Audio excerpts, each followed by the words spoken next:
Alright, welcome to Chapter 1, the Scientific Thinking. This is a rather straightforward chapter. You shouldn't have too much trouble with the material that we're going to talk about today. The learning goals, of course, we're going to describe what science is, describe the scientific method, and key aspects of some experiments that have the right kind of design elements to it. We'll describe how the scientific method can be used to help make wise decisions, and we'll start describing some of the themes in biology that should be of interest to you. And so we'll go ahead and get started. Science is a collection of facts, and that's the thing I impress upon you at this point is science is truth, and truth is science. It's not mutually exclusive. They are absolutely required.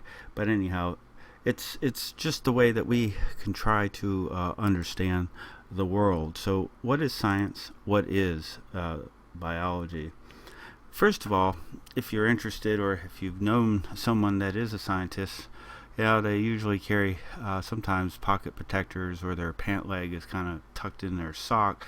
A lot of times they're very analytical and not too engaging on a social level, but scientists, at least a well-balanced one, are very curious. They'll ask lots of questions and then seek answers using all sorts of techniques.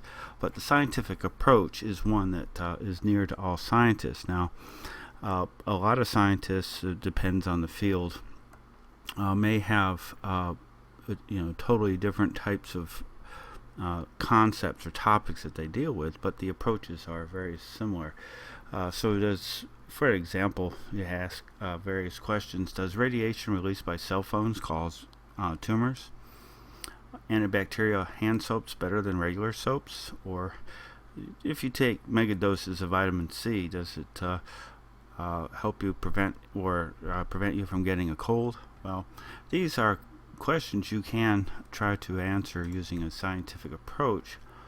So why is morning breath so stinky? Well, I don't know. That's pretty straightforward if you ask me. What would you do to prevent it? And there are some mouthwashes that are on the market supposedly that if you go to bed and wash with your mouthwash of this company, then in the morning it'll be fresh. But those can be tested. Why is it always windy on streets with tall buildings? Does taking aspirin before drinking alcohol lead to faster intoxication? Well, not necessarily a good question, but a question nevertheless. But these are testable. You can actually try to test these scientifically. So science is not simply a body of knowledge or a list of facts to be remembered, but rather really the approach, get to know the individual behind the observations and description and experimentation, and the overall explanation of the natural phenomenon. And that's important. So how do you know that it is true? And that's the key. I had placed an assignment looking at one aspect of aspartame that's in a lot of products, and I want you to look at how do you know it's true. Is aspartame safe? The scientific method has been applied to this, and this product aspartame, you find it in Coke, Pepsi, various food products, other drinks, all sorts of things. And you balance things for losing weight, but I think you'll find this video very interesting, and I have asked you to kind of comment on 8 areas in the questions. If you could answer those, that would be super, and put those in there. It'll be easy homework grade that help boost your overall average. It's just one of those things that I put in there. I just want to get your feedback to see if some of these concepts are hitting home for you. So, a single question that underlines scientific thinking. So, the importance of questioning the truth of many scientific claims you see on merchandise, packages, newspapers, or the internet. Got to be really careful. Airborne, nice, zesty orange taste. It helps prevent colds and various things. And you can test these, but a lot of times you look on the package and they make claims. Well, did the Food and Drug Administration evaluate those claims? Can we trust the packaging that companies make as far as claims? So we have to rely on the truth of advertising, of course, the clinical drug trials and evidence. A CEO says people are really not scientifically minded enough to be able to understand a clinical study. Well, I disagree with that totally. If you can read, which my students actually, when they're really tearing into something, they do very well in terms of reading scientific papers, and we're going to continue and look at those as we move forward. So you don't have to be at the mercy of cranks or charlatans or advertising gurus or slick packaging.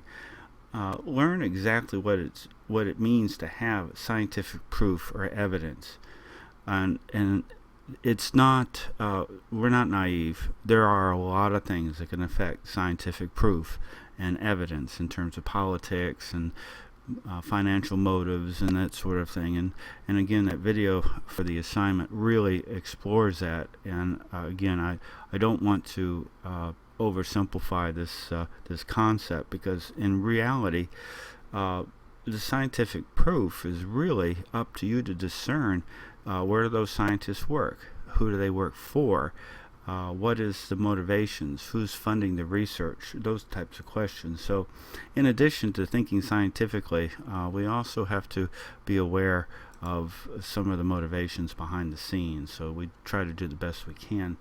The most important questions in biology: what is the chemical and physical basis for life and its maintenance?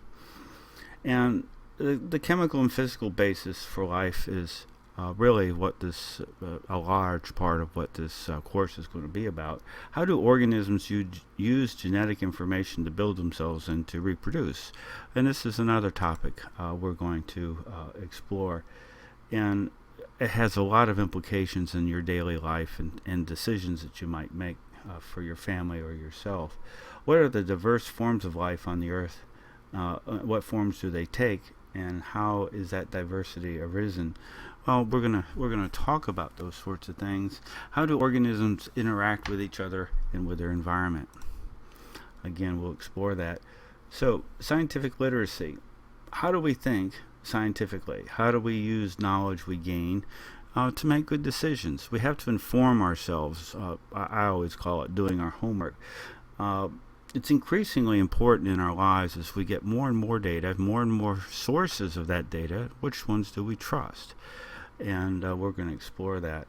Literacy in matters of biology is especially essential. It's about making decisions about your health, your family's health, also your quality of life. So we're going to explore some of those things. And I also want you to be involved in suggest things that we might cover that are interesting to you. Though its emphasis on objective observation, description, and experimentation, science is a pathway by which we can come to discover and better understand the world around us. We, of course, want to discover new things and see how they can be applied and adapted for our use and our well-being. So a brief glance at any newspaper will reveal: why are unsaturated fats healthier for you than saturated fats?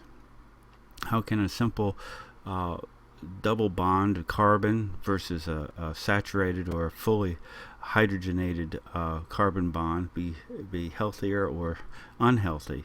We're going to talk about that. What are allergies? Why do they strike children from clean homes more than they do from dirty homes? Well, I don't know if that's true. That's the overall, I guess, the summary that a lot of doctors make. And we have to describe that in terms of science as well. Why do new agricultural pests appear faster than new pesticides? Well, we don't know if they appear faster. They may always be there, but we might take away some competition for some of these other pests. But we're going to talk about those. And I'm curious to see what your feedback would be. So, in biological literacy, we use the process of scientific inquiry to think creatively about the real-world issues, communicate those through those thoughts to others, and integrate them into your decision-making, which is very common, straightforward, and makes sense. Communication, writing, and being able to describe science is really very key. Although some scientists may have discovered various things before others, if they didn't write it down or publish them, then others will get credit for that typical work, and there's so many examples of that. So if we look at the literature, with DNA from exhumed body, man finally wins freedom. Well, new DNA technologies have, in fact, freed folks that have been incarcerated wrongfully for many, many years, and now their DNA was not present at a crime scene, yet they were suspected or actually convicted of being there.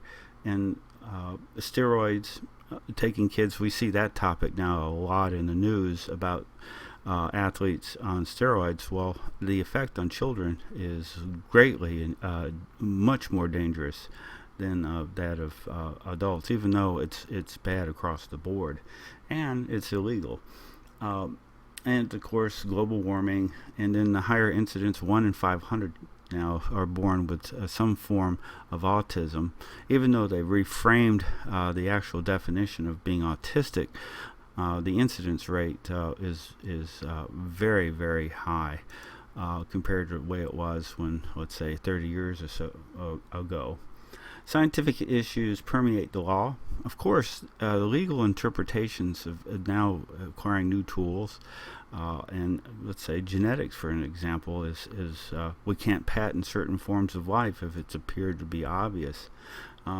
So the Supreme Court Justice Stephen Breyer said that I believe that in this age of science we must build legal foundations that are sound in science as well as law. The result, in my view, will further not only the interests of truth but also those of justice. And so it's nice to have the justices thinking about that in those terms. It is a very complicated area. Biological issues permeate all aspects of our lives. To make wise decisions, it is essential for individuals and societies to become biologically literate. And that's one of my tasks here. But there's nothing that says in that process that we can't enjoy what we're doing.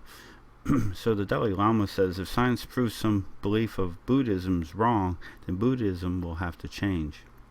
And I think that's interesting that the Dalai Lama would say that. So this laboratory rats, boy, I've had my time with those over the years, but we do a fair amount of experimentation. So rats and using animals in science has its place, although there are a lot of animal rights folks would be upset about utilizing animals. Why and when do people develop superstitions? Can animals be superstitious? Interesting question. And we can see putting, of course, the rabbit's foot, and then using tarot readings and the little pieces of paper inside your food at a Chinese restaurant, or a wishbone, as forms of superstition. So if we try to understand how the world really works, someone wonders why something is the way it is and then decides to try to find out the answer. The process of examination discovery is called the scientific method. For an example, with this superstitions, as an example, I wanted to just state really quick here. If you're sick because the gods are displeased, then the water you're drinking is because the water you're drinking is contaminated versus the gods being mad at you. We can discern certain illnesses and the like through the scientific method. So utilizing these methods can dispel a lot of perhaps thinking that might save your life. We have to observe a phenomenon in the scientific method. So being observant is very important. We have to be Sherlock Holmes, really, and then propose an explanation for this phenomenon. Then we can test this proposed explanation through a series of experiments to see if they're accurate and valid, revise them, and then we can develop new alternative explanations as we continue to peruse through the data, based on experience and observations that are rational, testable, and repeatable. So the scientific thinking is empirical. In other words, we can test it, tear it apart, and really tear into it. So there's numerous ways of gaining understanding in the world. Because it's empirical, rational, testable, repeatable, and self-correcting, the scientific method is a particularly effective approach. Of course, that was stated by a science textbook and read to you by a science instructor, but over the test of time, the scientific method has proven to be a very reliable method of really delineating what we see and observe around us. So what are the basic steps of the scientific method and utilizing these as a scientist? So we have a process. It's not so rigid because, again, I mentioned that there are different fields, but it is somewhat of a generic approach, I guess is a good way, a recipe, an adaptable process, and includes various steps that one would take. First of all, we've already covered this, but making an observation, formulating a hypothesis of some kind, and then creating some sort of testable prediction, conduct a critical experiment, and then you draw conclusions and make revisions. So, pretty straightforward. Nothing there that those 5 steps. So, graphically, it's the same as I just mentioned, and utilizing this sort of overall template, we can discuss applying some of these. So the scientific method rarely proceeds in a straight line. Conclusions, for example, often lead to new observations, refined hypotheses, and perhaps new questions and hypotheses or hypotheses to pursue. What should you do when something you believe in turns out to be wrong? So this may be the most important part of the scientific method. It tells us we should change our minds, but we also need to humble ourselves and let the facts speak and not emotions. So another good sign of a scientist is the fact that they can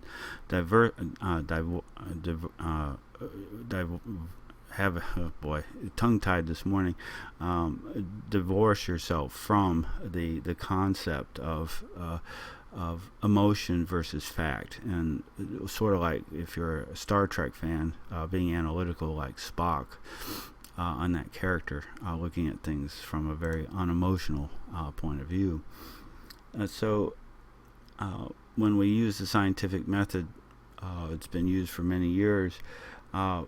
We can now explore a wide variety of issues. Does echinacea reduce the intensity or duration of the common cold? Well, they market it this way. Does the chemical runoff give rise to hermaphroditic fish, ones having both male and female characteristics? Does shaving hair from your face, legs, or anywhere else cause it to grow back coarser and darker? Well, those are questions that you can answer scientifically. You can come up with hypotheses and then testable approaches to these. So the scientific method, observation, the hypothesis, prediction, test, and conclusion is a flexible, or they are flexible, adaptable, and efficient pathway to understand the world. And because it tells us what we must change in our beliefs. Our emotion, we need to curb and put aside our emotion and allow facts and observations for what we know to supersede.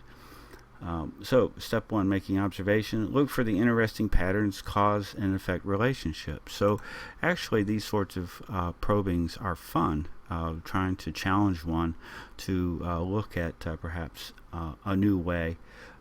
So, getting back to the echinacea, reduce the intensity of the cold. Observation, too many people consuming echinacea extracts seem to reduce the intensity, duration, and symptoms of cold. So there's some clue that gives us some idea that perhaps this echinacea might have some effectiveness. So we can design experiments to test that, and we will.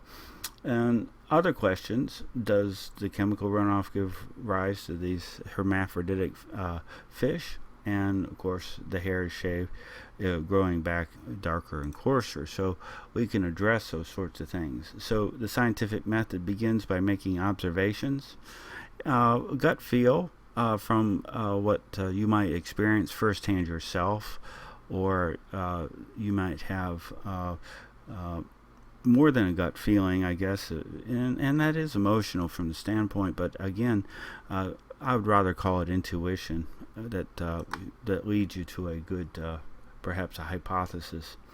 So a hypothesis is a proposed explanation for something that you observe. And then, like the echinacea example, reduces the duration and severity. That's our hypothesis of a cold. To be most useful, hypothesis must accomplish two things. It must clearly establish mutual exclusive alternative for the phenomenon, and must be able to test it to make sure that you can actually do something like that to test it. So individuals treated with echinacea, and then we have a group that are individuals not treated with echinacea.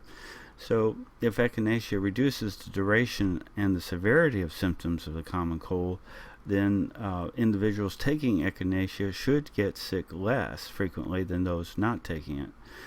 Individuals who get sick should recover more quickly. So those are the predictions.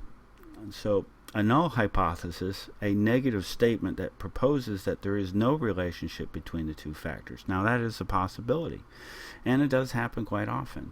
I've known several of my friends that had to publish a negative thesis where they did not actually get to observe what they had thought that their thesis would produce, but it's of value scientifically anyhow to say, well, I've tried this and it doesn't work. Hypotheses are equally valid but are easier to disprove. An alternative hypothesis may be in order. It's impossible to prove a hypothesis is absolutely and permanently true.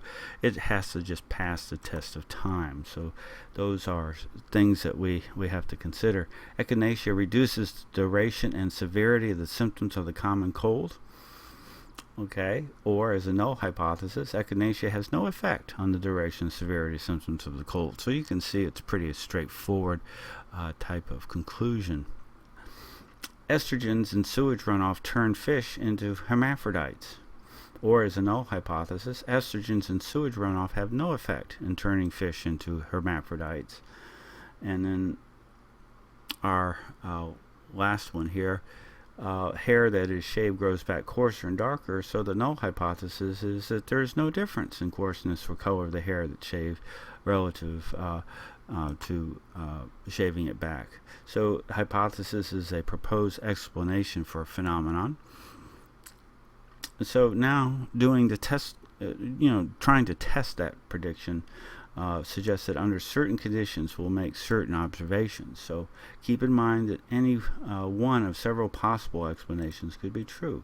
So the goal is to propose a situation that will give a particular outcome if your hypothesis is true. And there's certain things that we must take in consideration. How many test individuals, what are the test conditions, we've got to have controls, and various other things that are very important we're going to talk about. But this will give you a different outcome if your hypothesis is not true. So it is whatever it's going to be. So the prediction, individuals who have witnessed a crime will correctly identify the criminal regardless whether multiple aspects are presented at one time or all at the same time in a lineup. And so those are just standard things that can be tested. And here's the echinacea, reduces the duration, severity of some symptoms. So if we do this, we have to formulate a population that either see the echinacea or do not see as a group. And same with the estrogens in the sewage runoff. If estrogens in sewage runoff turn fish into hermaphrodites, then exposing fish to estrogen should cause them to turn into hermaphrodites more frequently than those that are not exposed to the estrogens. And same with the hair. If shaving leads to coarser, darker growing back, then individuals shaved one leg only, the hair that grows in that leg should become darker and coarser than the one that was not treated. And those are very good standards in terms of setting up an experiment. So for a hypothesis to be useful, it must generate a prediction that you can test. So conduct a critical experiment, an experiment that makes it possible to decisively determine whether a particular hypothesis is correct. There's certain boundaries, conditions that we have to put in play. So let's talk about some of those. In the echinacea, reduces the duration example, we have 4 groups. We have one that's a placebo. In other words, it contains like a sugar pill, one echinacea tablet before exposure, and then group 3 and 4, there's no treatment. Then they expose the individual causing with the virus causing agent.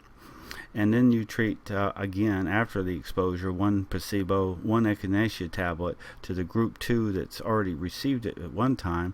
And then for the group 3, you give them the placebo that have not seen it before, and then an echinacea tablet for group 4 for the first time after the exposure. And then you look at the results. So for 5 days, doctors monitor all the groups for the symptoms.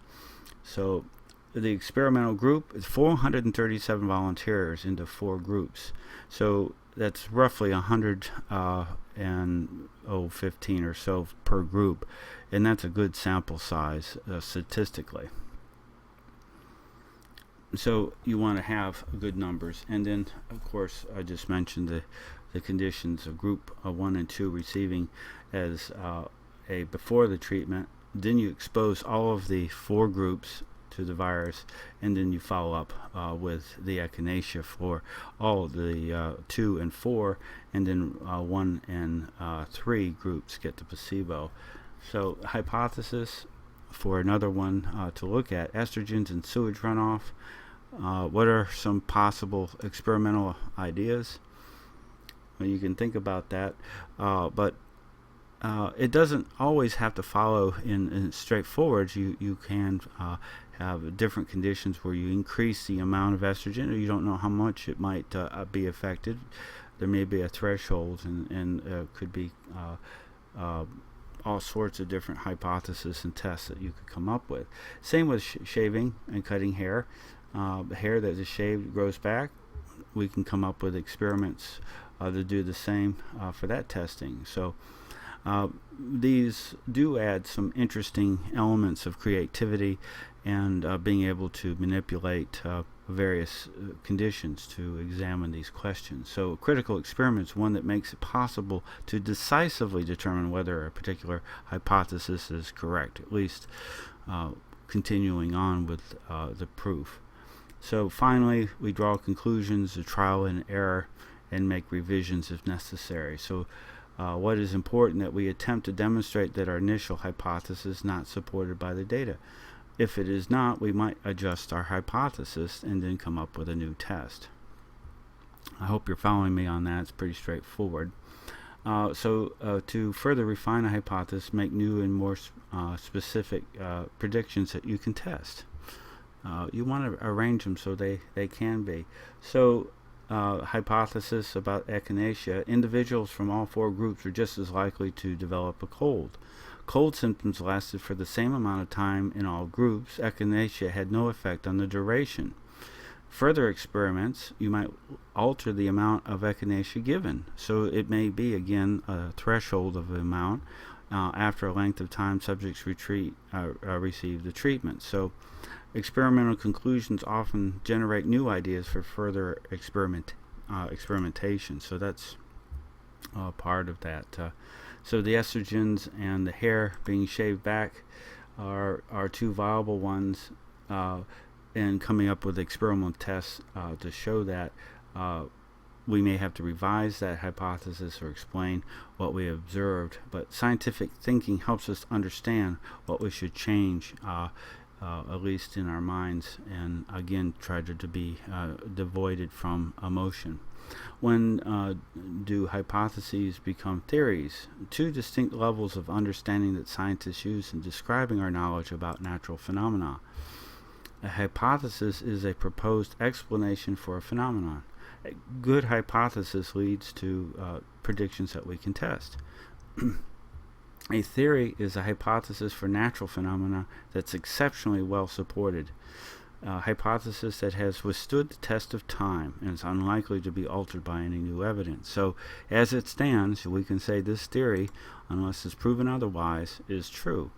And as new data or new techniques come available, we'll test and see if it does hold up. And so you can repeatedly do this or test it in a broader environment. Scientific theories do not represent speculation or guesses about the natural world. It's specifically claimed to what you tested. So theories are hypotheses or hypotheses that have been so strongly supported by empirical data or observation that scientific community views them as very unlikely to be altered by new evidence. We have to be careful, because if they do change our perception, we have to make changes to the hypothesis. So a well-designed experiment is essential. Controlling variables makes the experiments more powerful. So treatment: any experimental condition applied to individuals. Experimental group: a group of individuals who are exposed to a particular treatment. We've already talked about these. Control group is a group of individuals who are treated identically to the experimental group, with one exception: they are not exposed to the treatment. So the control group is sort of the background, the untreated group, to make sure that there are not other influences going on. Variables are characteristics of your experimental system that are subject to change. Treatment is any experimental condition applied to individuals. Experimental group: a group of individuals who are exposed to a particular treatment. A control group is a group of individuals who are treated identically to the experimental group, with the exception they are not exposed to the treatment. And then the variables are characteristics of your experimental system that are subject to change. And these are all elements of what are commonly used or manipulated for an experiment, a scientifically controlled one. So, controlling variables is the most important feature of a good experiment. The attempt to minimize any differences between a control group and an experimental group other than the treatment itself. And that we can look at gastric freezing experiments. We have an experimental group of 24 individuals with gastric ulcers. The control group is 78 individuals with gastric ulcers and 82 individuals with gastric ulcers. And then you look at the treatments. A balloon with refrigerated fluid is placed in the stomach. A balloon with room temperature fluid is placed in the stomach. And then a balloon refrigerated fluid is placed in the stomach. We can see experiment 1 and experiment 2. 100% in experiment 1 of patients healed after the procedure. Experiment 2, 38% of the patients are healed after the procedure, and 34%. So what kind of conclusions can we draw from experiment 2? The results of experiment 2 show that experiment 1 was not well designed. Experiment 1 does not control variables with a control group and has far fewer subjects. So my criticism immediately would be the smaller size of 24 individuals versus 78. The more data you have, the more accuracy that you will achieve. So without a control group, it's impossible to draw any conclusions about effectiveness. Compared to what? 100% of the patients are healed. You don't know that. And so you have to have properly designed experiments to be able to draw those types of conclusions. So why does this experiment fall short of qualifying as a good example of the scientific method? The experimental design and a control group to whom to compare the treatment group, and also having a large sample size, making sure that you have more valuable data. So design a more carefully controlled study, 160 ulcer patients, an experimental group, and a control group. If you include those elements, you'll greatly improve that experiment. Arthroscopic surgery for arthritis is beneficial for 300,000 people who have had it each year. Arthroscopic is making small incisions, usually 3, going in with a visual aid of some kind, so you can put it on a monitor, and then either a remote controlled or having a scalpel and probes that you can go in without actually cutting wide open the patient. So we can use arthroscopic surgery in many cases to improve the outcome. So if you look at patients that undergo standard surgery versus those who have had arthroscopic, then you can look at the outcomes and compare the results. And so the controls would be the normal surgeries versus the test would be the arthroscopic, and then just collect data and making sure you have enough patients tested to draw a conclusion. The placebo effect is interesting. It's a phenomenon in which people respond favorably to any treatment. So they think they're getting something, and somehow their brain or their emotions actually affect the outcome for that patient. The placebo effect highlights the need for a comparison of treatment effects with an appropriate control group. And placebo effects have been useful in MASH units. The actual during World War II, they had run out of morphine, and they used placebos, and they had a very high number of patients that felt like they did have some sort of control of pain. And again, that was a placebo effect. Experimental designs, we can have the blind experimental design. Experimental subjects do not know which treatment, if any, they're receiving, so it's blind from the standpoint you don't know what you're getting. Or a double blind is the experimenter and the experimentee do not know, and that way you try to eliminate any bias in a particular group. So well-marked experiments, well-designed experiments are marked by either blind or double-blind strategies, and then randomized. The subjects are randomly assigned into the experimental control group, so you're not biasing or affecting some sort of trending data that could cause some outcome that might be less or more favorable. In experiments, it's essential to hold constant in all those variables that we're not interested in. We don't want to change more variables at a time. It makes it almost impossible to draw a conclusion. So we try to minimize the variable changes all but one. So control and experimental groups should vary only with respect to the treatment, and differences in them can then be attributed to the treatment itself, which is important distinction. So controlling the number of variables, minimize it to one if possible. Repeatable. Can science be misleading? How can we know? The repeatable experiments increase our confidence. So if I were to do an experiment and someone in class was not able, or many were not able to reproduce it, then you would think there might be something wrong with the data that I came up with, versus if several in the class have successfully reproduced what I had performed in an experimentation, then we know. But science can be misleading, and we can know this by the influence of outside factors such as financial or political influence. I hate to say it's true. I wish it wasn't, but Texas Tech researchers may have found the AIDS cure. Valproic acid does not reduce latent HIV reservoir. Reproducibility is essential. Scientific conclusions are more reliable when experiments have been repeated, modified if necessary. So conclusions, you have to go and see who did them, have they been reproduced by others, and being reviewed by refereed journals or scientists that review the work. So do megadoses of vitamin C reduce cancer risk? An experiment must be reproducible and repeatable. Linus Pauling did this. His wife had cancer. Linus Pauling was a famous scientist who I believe he held 2 Nobel Prizes, but very, very good man. And he was trying to help his wife by giving her mega doses of vitamin C. A lot have thought that this antioxidant activity would be good, and she did not make it through. Vitamin C did not help her much. So conclusions and hopefulness, of course, of a loved one versus what the real data. Experiments and their outcomes must be reproducible, repeatable, for their conclusions to be valid and widely accepted.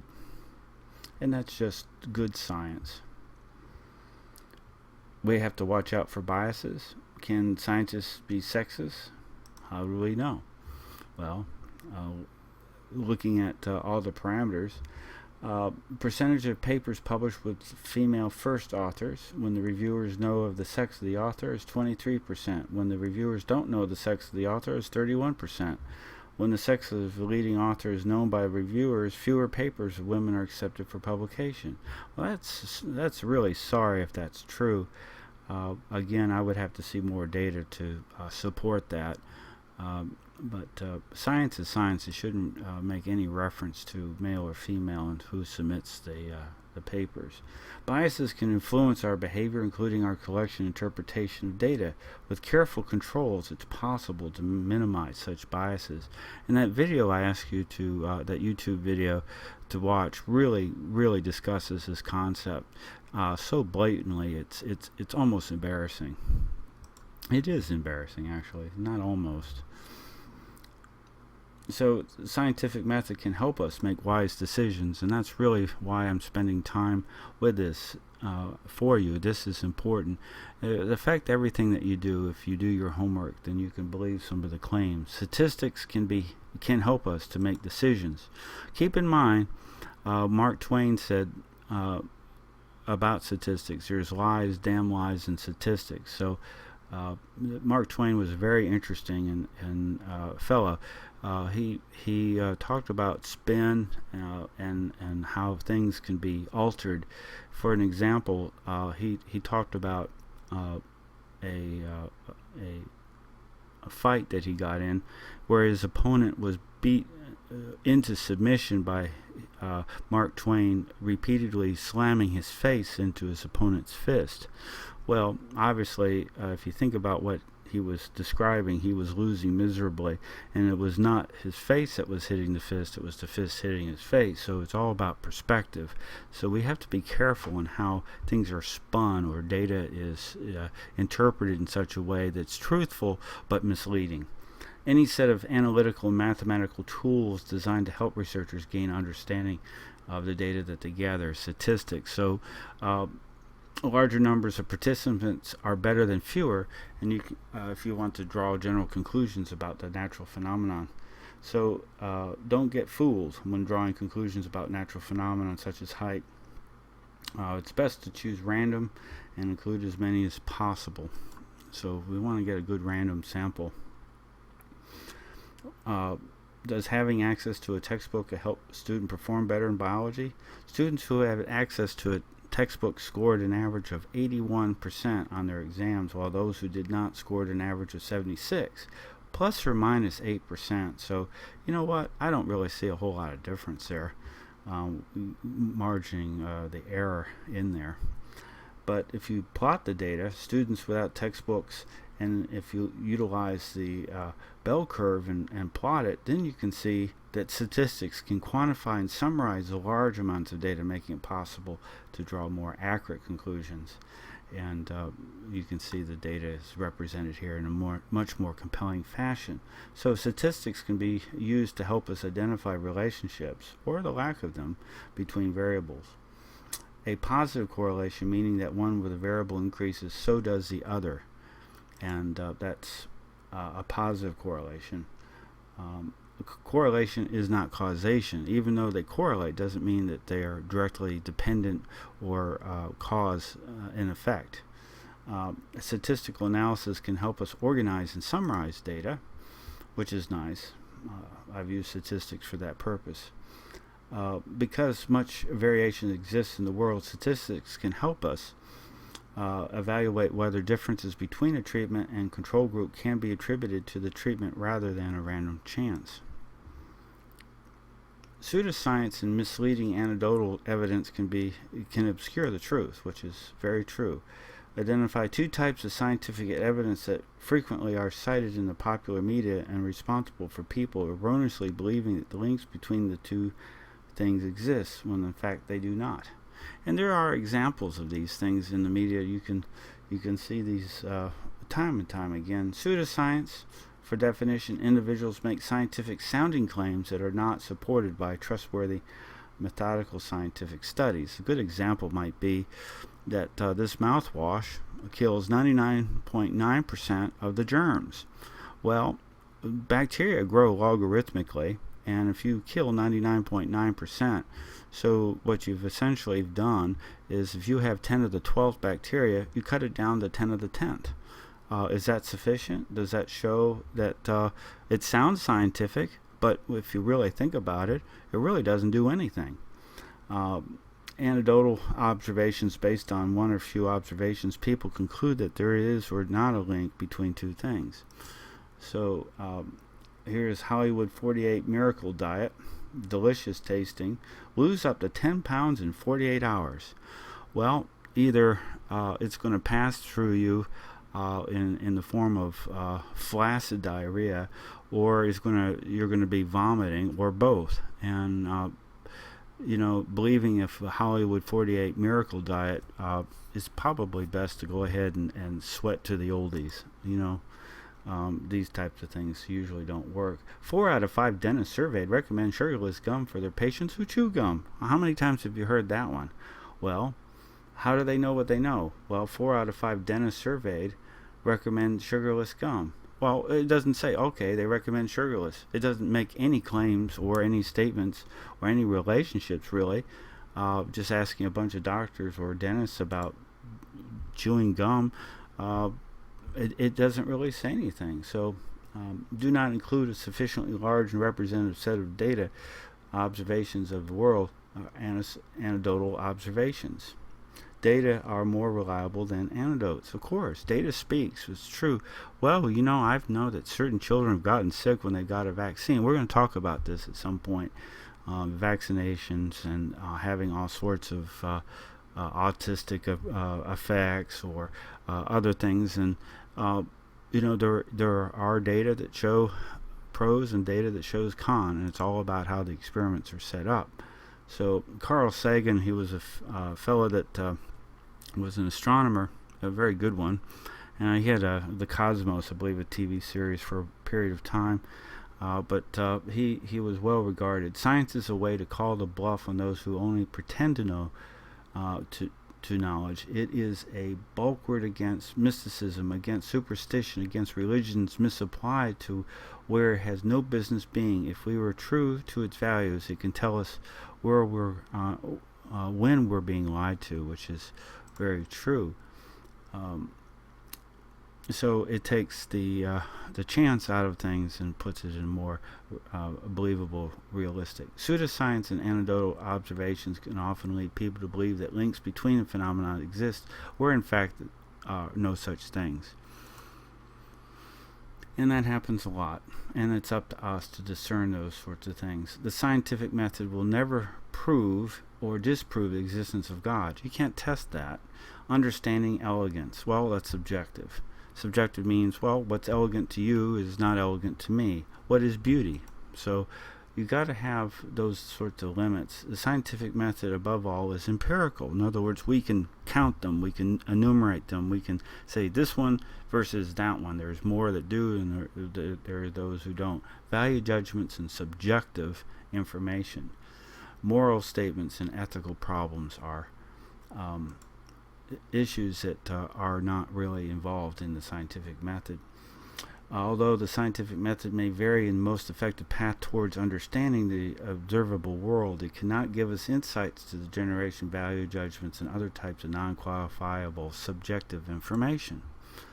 So I hope that we're finally coming to the idea that having a scientific approach is a better way to understand and dissect our world, so that we make better decisions and improve the quality of our life, just utilizing these important observations. So we're going to talk about the diversity of life on Earth. It's tremendous. The study of life is unified. The themes of hierarchical organizations and the power of evolution. So we're going to talk about evolution and various things in future discussions, but for now this really is all we're going to talk about in terms of scientific method. I had given you that YouTube as an assignment. It's don't look at it as something painful. I think you're going to find the video very informative and useful as a good conclusion to this discussion that we've had today. So you check on Blackboard. It should be in the sessions or the online on Blackboard in the classroom section there, and for week 1, and you'll find that assignment. Again, if you have any questions, bring them to class, and we'll go over any particular aspect of this that you might have trouble, and we'll move on to Chapter 2. So thank you for your time, and we'll conclude and get together in class to talk about anything that you may have had some questions about. Thank you.